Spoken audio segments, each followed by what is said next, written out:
मेरे परिवारजनों, इस चुनाव परिणाम की गुंज सिर्फ एमपी, राजस्थान और छत्तीसगढ़ तक सीमित नहीं रहेगी। इन परिणामों की गुंज दूर तक जाएगी। पूरी दुनिया में इन चुनाव परिणामों की गुंज सुनाई देगी। जो बीजेपी है, Bharatiya Janata party, prime minister Modi की, वो बड़ी लैंडस्लाइड विक्ट्री के साथ जो है वो जीत गई है। जो मोदी का जलवा है वो मजीद बढ़ चुका है। अब प्राइम मिनिस्टर मोदी साहब कहाँ पे पहुंचेंगे? वो तो मतलब उनका जो मोराल है वो उत्थे होना है, तो उन्होंने कहना है कि पाए कर लो जो करना है, आ जाओ। अच्छा, दिलचस्प बात ये कि वो नेक्स्ट टर्म में आएंगे। इस पे सिर्फ इंडिया में ही नहीं बात चल रही, पाकिस्तान में तो बकायदा ये वाली बात, राजस्थान में भी सरकार जा रही है, छत्तीसगढ़ में भी जा रही है, तेलंगाना में जा रही, सॉरी उल्टा बोल दिया। छत्तीसगढ़ में हमारी सरकार है, आ रही है। भारत की एक तरक्की का सीक्रेट भी यही है कि मोदी साहब जैसा उनको एक लीडर जो नेशनलिस्ट है, उन्होंने उनको लीड किया और आगे भी मजीद लीड कर रहे हैं। इकॉनमी 5वें नंबर पर है उनकी। मुझे अभी तक उनके अल्फाज याद है कि मैं गारंटी करता हूं कि वो will touch the number 3। Modi तो आ रहा है, मोदी आ रहा है। आगे क्या कहा उन्होंने, उनको कैसे पता? ये देखे ना, कैलकुलेशंस है ना, सारा पता, मतलब सामने है ना इंडिया इस वक्त कहां पर खड़ा है और कहां पर उन्होंने पहुंचा दिया कि भाई लोग कह रहे हैं कि पाना हो की रहा है, कितने पहुंच गया इंडिया है, तो सुपर पावर अगली बनने लग गया है। जनता डेवलपमेंट चाहती है, जनता काम चाहती है, जनता देख रही है एक अकेला सब पे भारी और एक अकेला व्यक्ति है जो काम किए जा रहा है। इलेक्शन हो रहा है तो भी काम कर रहा है, इलेक्शन नहीं है तो भी काम कर रहा है। पूरी दुनिया सो रही है पर वो जाग रहा है। हेलो दोस्तों, जय हिंद। हिंदुस्तान टेक में आपका स्वागत है। दोस्तों, छत्तीसगढ़, मध्य प्रदेश और राजस्थान में लैंडस्लाइड विक्ट्री होने के बाद बीजेपी के मुख्यालय से प्रधानमंत्री मोदी जी ने जिस तरह से भाषण दिया है कि ये जीत नॉर्मल जीत नहीं है, ये जीत दूर तलक जाएगी, इसकी गूंज सारी दुनिया में सुनाई देगी। इसी तरह दोस्तों, पाकिस्तान हो या अमेरिका, सभी जगह इसकी बात की जा रही है, सारी मीडिया बात कर रही है। हम आपको दिखाएंगे पाकिस्तानी मीडिया जिस तरह से इस पर बात कर रहा है। मोदी जी का यह भाषण पूरे पाकिस्तान में वायरल हो गया है। दोस्तों, पाकिस्तान की मेन स्ट्रीम मीडिया या हो या सोशल मीडिया हो या जो प्रिंट मीडिया है, अखबार, वहाँ हर जगह हेडलाइंस बनी हुई है मोदी जी की स्पीच और ये विक्ट्री। दोस्तों, यह सारी दुनिया ने यह मान लिया था कि यह 5 राज्यों को इलेक्शन जो भी जीतेगा वो समझो सेमीफाइनल जीत गया है। फाइनल 2024 में आने वाला है। लगभग 3 से 4 मंथ बचे हुए हैं इलेक्शन के लिए। जनरल इलेक्शन भारत में होने वाले हैं 2024 में। इन 3 स्टेटों में बीजेपी ने पूरी तरह से लैंडस्लाइड विक्ट्री की है, हैट्रिक के साथ। ऐसे ही पीएम मोदी जी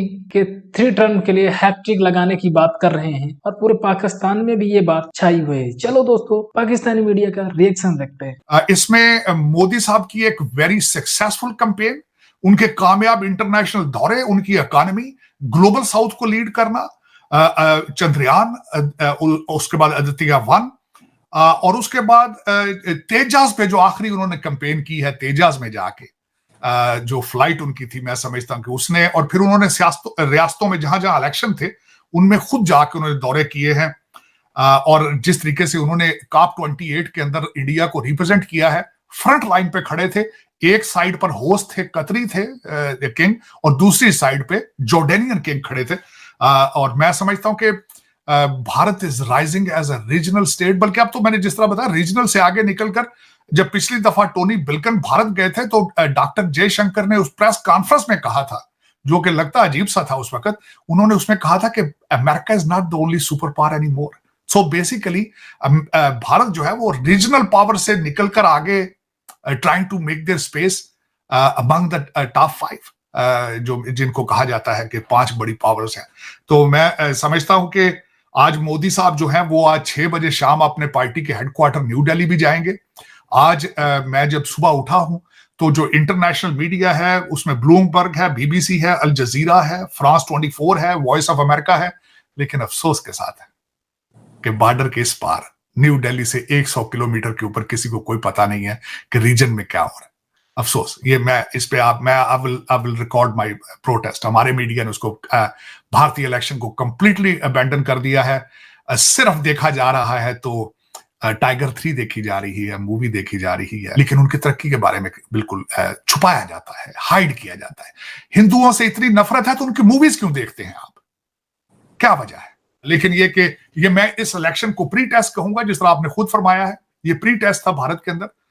ये basically this was a check on Modi's performance, कि उन्होंने भारत के अंदर किस तरह वो परफॉर्म कर रहे हैं, उनकी रजीम किस तरह चल रही है। मैं समझता हूं, जिस तरह आपने खुद फरमाया, कि अगला इलेक्शन जो है रिगार्डलेस पॉपुलैरिटी के आसमान को वो टच कर रहे हैं। Next prime minister will be definitely Modi, और मेरे ख्याल में मोदी साहब को रहना चाहिए भारत के अंदर उनका प्राइम मिनिस्टर, और इससे मजीद तरक्की करेगा भारत मेरे ख्याल में। एक शेकअप करना, और कांग्रेस दूसरी तरफ मैं जब देखता हूं, कल भी मैंने सबसे पहले मेरा इतराज था कि हमारे जो गांधी साहब हैं, उन्होंने वो जाते थे इलेक्शन में तो उन्होंने पतलून और शर्ट पहनी होती थी। मेरे ख्याल में उनको कुर्ता पजामा होना चाहिए था। उन्होंने पहले पूरे इंडिया का दौरा किया है, उसमें भी वो पतलून और शर्ट में रहे हैं। पता नहीं, शायद अपने इटालियन हेरिटेज को वो ज्यादा मेरे ख्याल पसंद करते हैं, क्या वजह है। लेकिन कांग्रेस जो है is nowhere to provide a leadership. Personality एक बहुत बड़ी चीज होती है, एक डिटर्मिनेशन, एक आपकी decision making, risk taking, many चीजें होती हैं, टीम बिल्डर, वो मैं दूसरी साइड पे कांग्रेस जो है दे आर बिहाइंड। इसमें अगर देखा जाए तो एक ये भी है, मैं मोदी साहब की जीत को एक उसका एंगल ये भी बताना चाहूंगा कि एक तो मोदी साहब की परफॉर्मेंस है, और दूसरा बड़े खुशकिस्मत है कि अपोजिशन बड़ी कमजोर है। जो मोदी का जलवा है वो मजीद बढ़ चुका है। अब प्राइम मिनिस्टर मोदी साहब कहाँ पे पहुंचेंगे? वो तो मतलब उनका जो मोराल है वो उत्थे होना है, तो उन्होंने कहना है कि पाइन कर लो जो करना है, आ जाओ। अच्छा, दिलचस्प बात ये कि वो नेक्स्ट टर्म में आएंगे, इस पे सिर्फ इंडिया में ही नहीं बात चल रही, पाकिस्तान में तो बकायदा ये वाली बात मैंने आपको बताया था। अभी क्या हुआ कुछ दिन पहले, जो हमारे फॉर्मर डिप्लोमेट्स अब्दुल बासित साहब जो हैं वो और जमीर अकरम साहब बैठ के जब उन्होंने गुफ्तगू फरमाई, तो उन्होंने कहा कि जनाब ये जो है मोदी तो आ रहा है, मोदी आ रहा है आगे। क्या कहा उन्होंने? उनको कैसे पता? ये देखे ना, कैलकुलेशंस है ना, सारा पता, मतलब सामने है ना इंडिया इस वक्त कहाँ पर खड़ा है और कहाँ पर उन्होंने पहुंचा दिया कि भाई लोग कह रहे हैं कि पाना है हो ही रहा है, कितने पहुंच गया इंडिया है, तो सुपर पावर अगली बनने लग गया है, मतलब वगैरह वगैरह। तो वो कह रहे हैं कि आ रहा है, बल्कि ये खौफ भी पाया जाता है पाकिस्तान के अंदर, ये खौफ पाया जाता है कि नरेंद्र मोदी साहब जो है वो अगर क्या आए खड़े, अब जीत गए 3 स्टेट्स, वो इसमें भी जीत गए असेंबली इलेक्शन में, तो वो कह रहे हैं कि बड़ा खौफ पाया जाता है कि ये तो पता नहीं क्या होगा।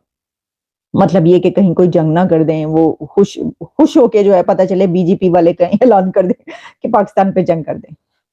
ऐसे मैं आपको एक बात बताऊं, ये सारी बातें ऐसा कुछ नहीं हो सकता, कुछ नहीं होना ऐसा। इसकी वजह ये है कि देखिए, वो अगर ये जीत रहे हैं इलेक्शन तो वो किस लिए जीत रहे हैं? उनके कुछ टारगेट्स हैं जो उन्होंने रखे हुए, ये टारगेट्स उन्होंने पूरे करने, और वो टारगेट्स हैं उन्होंने जो है वो one of the third 3 largest economies, यानी वो पहली भी हो सकती है, वो उन्होंने बनाने के ख्वाब देखे। वो ख्वाब उन्होंने, जो ड्रीम है उनको पूरा करना है। वो कहाँ इस पे कि जनाब हम जंग करें वो करें, लेकिन बहरहाल पाकिस्तान में खौफ पाया जाता है कि मोदी आ रहा है, वो कहते हैं ना गब्बर सिंह आ रहा है, मोदी आ रहा है, तो भागो छुप जाओ, मोदी आ रहा है। मोदी आ चुका है, 3 स्टेट्स में वो जीत गया, और अब मुझे लगता है कि सबसे पहला प्राइम मिनिस्टर नरेंद्र मोदी को मुबारकबाद देने वाली